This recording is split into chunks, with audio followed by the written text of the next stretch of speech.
நேற்றைய தினம் கைது செய்யப்பட்ட இந்த இளைஞருக்கு தற்போது கை உடைஞ்சிருக்கலாம், கால் உடைஞ்சிருக்கலாம், ஏன் கூடிய சீக்கிரத்துல அவர் லாக்அப் டெத் ஆகிறதுக்கு கூட நிறைய வாய்ப்புகள் இருக்குது. ஒரு நியாயத்தை தட்டி கேட்ட இளைஞர் மீது கொலை முயற்சி உட்பட 6 பிரிவுகளின் கீழே வழக்கு போட்டிருக்கக்கூடிய கையாளாகாத காவல்துறையோட கேவலமான ஒரு செயல் குறித்து தான் இந்த காணொலியில விரிவா பார்க்க போறோம்.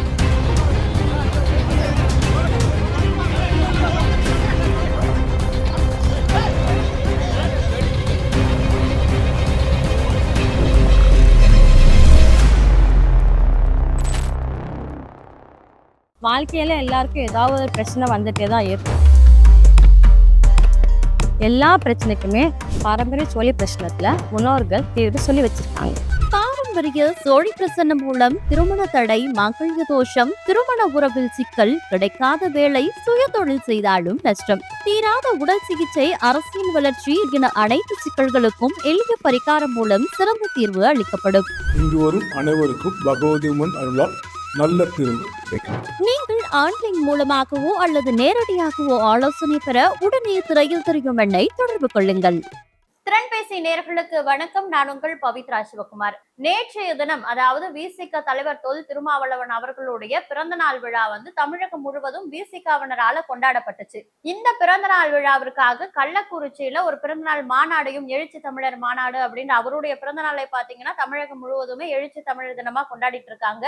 அந்த வகையில அந்த மாநாடு கள்ளக்குறிச்சியில நேற்றைய தினம் நடந்தது. அந்த நிகழ்ச்சிக்கான பேனர்கள் தமிழகம் முழுக்க இருக்கக்கூடிய பல பகுதிகளில் விசிகவினரால வைக்கப்பட்டது. அப்படி ஒரு விதமா தான் தஞ்சாவூர்லயும் ஒரு பகுதியில அந்த பேனர் வைக்கப்பட்டிருக்கு. ஆனா இந்த பேனரை வைத்த விசிகவினர் மாநகராட்சியிடம் அனுமதி வாங்காம அந்த பேனரை வச்சிருக்காங்க. அனுமதி வாங்காம பேனர் வச்சா மாநகராட்சி சார்பில் அதை நீக்க தானே செய்வாங்க. அதே வேலையை தான் தஞ்சாவூர் மாநகராட்சியும் செஞ்சிருக்காங்க. ஆனா எங்க தலைவருடைய பேனரை நீங்க எப்படி அகற்றலாம் அப்படின்னு சொல்லிட்டு தஞ்சாவூர் மாநகராட்சி அலுவலகம் வந்த வாசல்ல விசிகவினர் போராட்டத்துல சாலை மறியல்ல ஈடுபட்டிருக்காங்க. ஒரு பரபரப்பான சாலை, காலையில எல்லாரும் வேலைக்கு போகக்கூடிய பரபரப்பான சாலையில தலைவருடைய பேனர் நீக்கப்பட்டுச்சு அப்படின்றதுக்காக இந்த விசிகவினர் போராட்டத்துல குதிக்கிறாங்க. அப்போ அங்க போகக்கூடிய வாகன ஓட்டிகள், வேலைக்கு பரபரப்பா போகக்கூடிய வாகன ஓட்டிகள் எல்லாமே வழி இல்லாம சுத்திக்கிட்டு போறாங்க. பல பேர் எப்படா இந்த கிரௌடு கிளியர் ஆகும் அப்படின்னு சொல்லிட்டு வெயிட் பண்ணிட்டு இருக்காங்க. அந்த நேரத்துலதான் ஆகாஷனும் இளைஞர் அந்த வழியா கடந்து போக வராரு. அப்ப அவர் வரும் பொழுது விசிகவினர் இந்த பக்கம் வழி கிடையாது, அப்படி போய் சுத்திட்டு போ அப்படின்றாங்க. அதற்கு இவர் கேட்கிறாரு, நான் எதற்காக இவ்வளவு தூரம் போனா, நீங்க வழி விடுங்க, நான் போறேன், நீங்க எதுக்கு பொதுமக்கள் போற இடத்துல உட்கார்ந்து போராடுறீங்க அப்படின்னு அவர் தட்டி கேட்கிறாரு. அதற்கு விசிகவினருக்கும் ஆகாஷுக்கும் இடையே ஒரு வாக்குவாதம் ஏற்படுது. அவர் கேட்ட அந்த விஷயம் ரொம்ப நியாயமான விஷயம் தான். எவனோ யாருடைய தலைவரை வளர்ப்பதற்காக இவங்க எதற்கு அன்றாடம் கூலிக்காக வேலை செய்யக்கூடிய பொதுமக்கள், விலைவாசி உயர்ந்திருக்க இந்த சூழலையும் பெட்ரோல் போட்டு பல மைல் தூரங்கள் வேலைக்கு செல்லக்கூடிய பொதுமக்கள் எதற்காக அவங்க பெட்ரோலை வேஸ்ட் செய்து இவங்க போராடுறாங்க அப்படின்றதுக்காக பல மைல் தூரம் சுத்திக்கிட்டு போகணும் அப்படின்றதான் அந்த இளைஞர் கேட்கிறாரு. இது ஆகாஷுக்கு மட்டும் கிடையாது, நம்மளுடைய தமிழகத்துல சென்னையிலும் சரி பல இடங்கள்ல இது போன்ற மக்கள் பிரச்சனைகளை ஃபேஸ் பண்ணிட்டு தான் இருக்காங்க. ஆனா ஆகாஷுக்கு ஏற்பட்ட இந்த நிலைமை தனக்கு ஏற்படும் என்று தெரிந்துதான் அவங்க அந்த இடத்துல தட்டி கேட்க கூட பயந்து, அந்த நியாயத்தை கேட்காம அவங்க அப்படியே ஒதுங்கி, நம்ம காசு வேஸ்ட் ஆனாலும் பரவாயில்ல அப்படின்னு சொல்லிட்டு பயந்து போயிட்டு இருக்காங்க. ஆனா யாராவது ஒருத்தர் எதிர்த்து இப்படி கேள்வி கேட்க ஆரம்பிச்சுட்டா அவங்களுக்கு என்ன நிலை ஏற்பட்டிருக்கும் அப்படின்றது இந்த ஆகாஷ் அவர்களை பார்க்கும் பொழுதே எல்லாருக்குமே தெரிஞ்சிருக்கும். சோ விசிகவினருக்கும் ஆகாஷுக்கும் முதல்ல ஒரு வாக்குவாதம் ஏற்படுது. இவங்க வாக்குவாதம் பண்ணிட்டு இருக்க அந்த சூழல்லையே காவல்துறையினர் உள்ள வராங்க. விசிகவினருக்கும் ஆகாஷுக்கும் இடையேயான வாக்குவாதம் இப்போது காவல்துறைக்கும் ஆகாஷுக்குமான வாக்குவாதமா மாறுது. வாக்குவாதம் முற்றி போகுது. அப்ப காவல்துறையில அந்த SSI அவர்கள், உதவி காவல் ஆய்வாளர் ஆகாஷ் கிட்ட என்ன பேசுறாருன்னா, ஒழுங்கா போயிடு இல்லைன்னா அடிச்சிருவேன் அப்படின்னு அவர் தான் முதல்ல வார்த்தையை விடுறாரு. அதற்கு ஆகாஷ் கேட்கிறாரு, எப்படி பேசிட்டு இருக்கும்போது மேல கை வைப்ப, நீ கை வச்சா நானும் கை வைப்பேன் அப்படின்னு ஆகாஷ் சொல்றாரு. அப்போ அந்த காவல்துறையினர் உடனே ஆகாஷுடைய கன்னத்துல பலார்னு அறையிறாரு.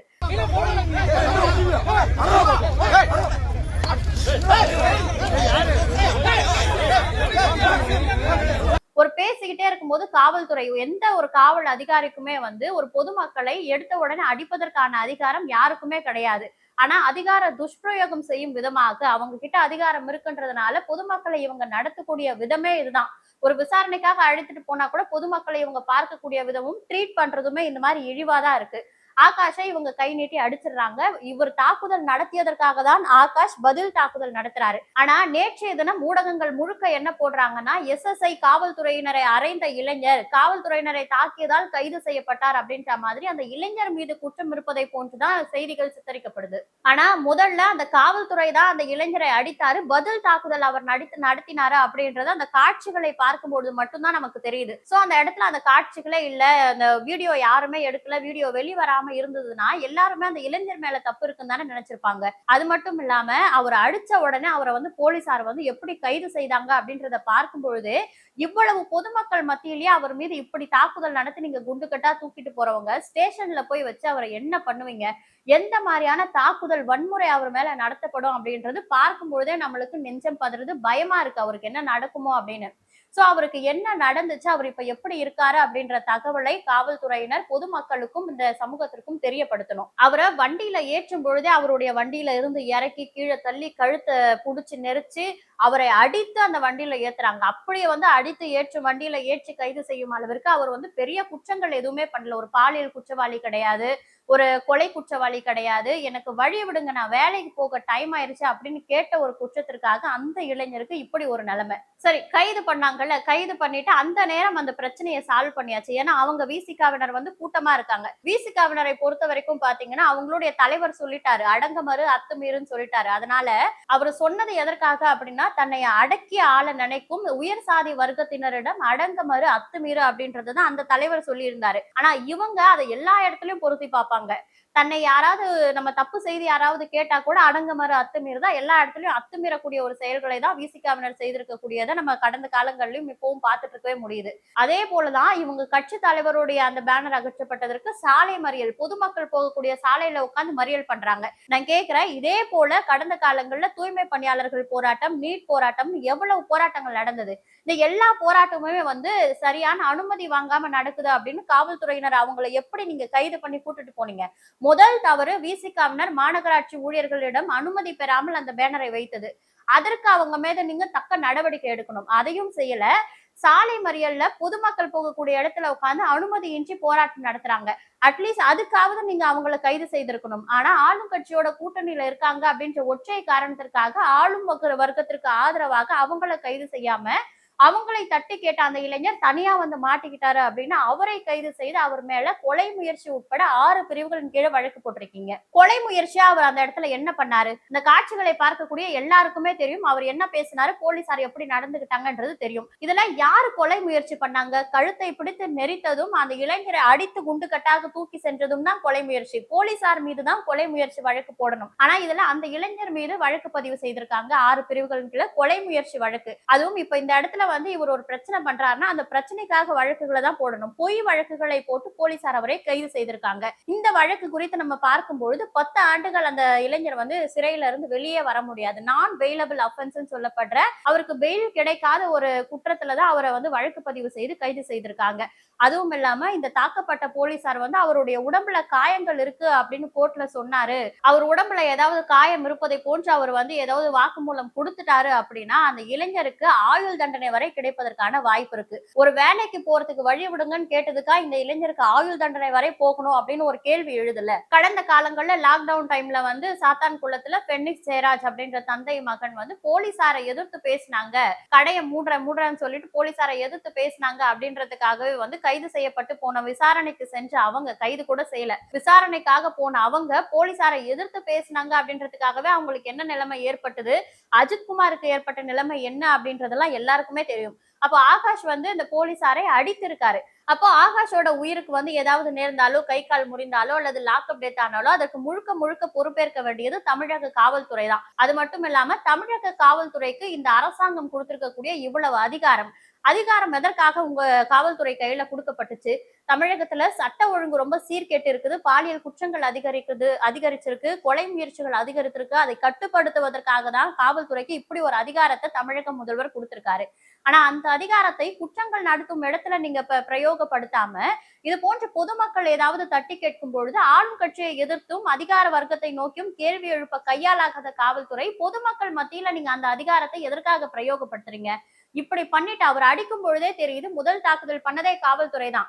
இதுல அவங்க வந்து கொடுத்திருக்கக்கூடிய விளக்கம் என்னன்னா, குறைந்தபட்ச பல பிரயோகம் தான் அந்த இடத்துல செய்தாங்களாம்.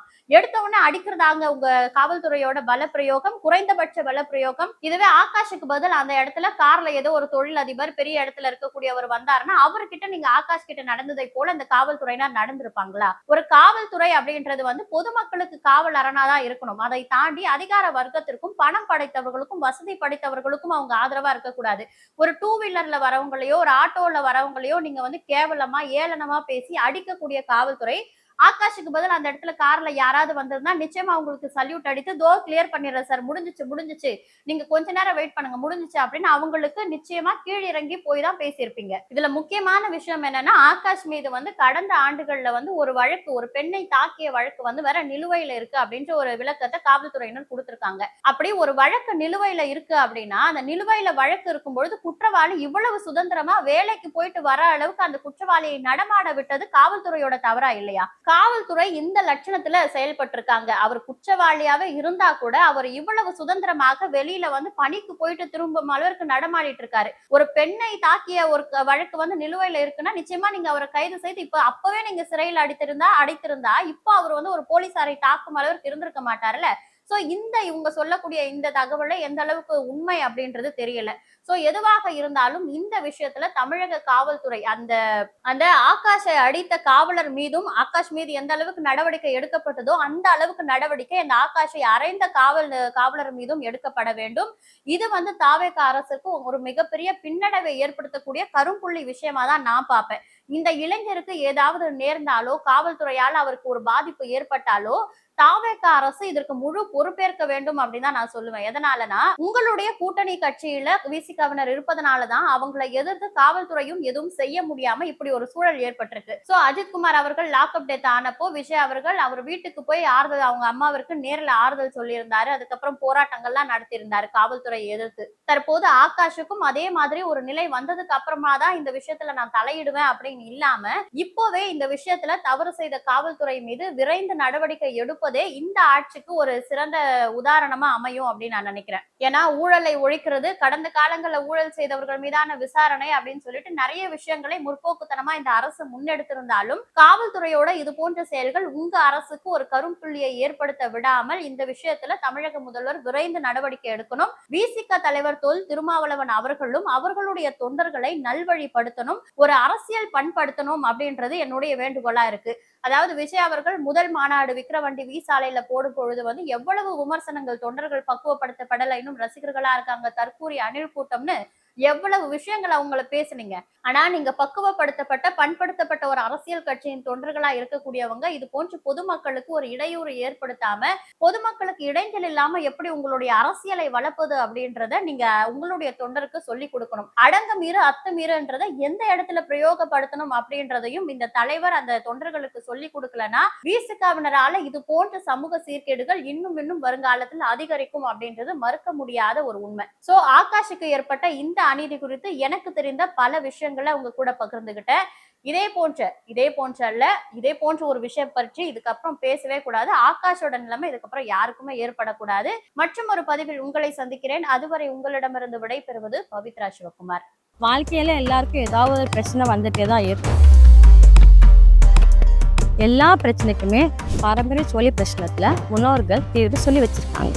பாரம்பரிய சோழி பிரசன்னம் மூலம் திருமண தடை, மங்கள தோஷம், திருமண உறவில் சிக்கல், கிடைக்காத வேலை, சுய தொழில் செய்தாலும் நஷ்டம், தீராத உடல் சிகிச்சை, அரசியல் வளர்ச்சி என அனைத்து சிக்கல்களுக்கும் எளிய பரிகாரம் மூலம் சிறந்த தீர்வு அளிக்கப்படும். இங்கு வரும் அனைவருக்கும் பகவதி உமன் அருளால் நல்ல தீர்வு. நீங்கள் ஆன்லைன் மூலமாகவோ அல்லது நேரடியாகவோ ஆலோசனை பெற உடனே திரையில் தெரியும் எண்ணை தொடர்பு கொள்ளுங்கள்.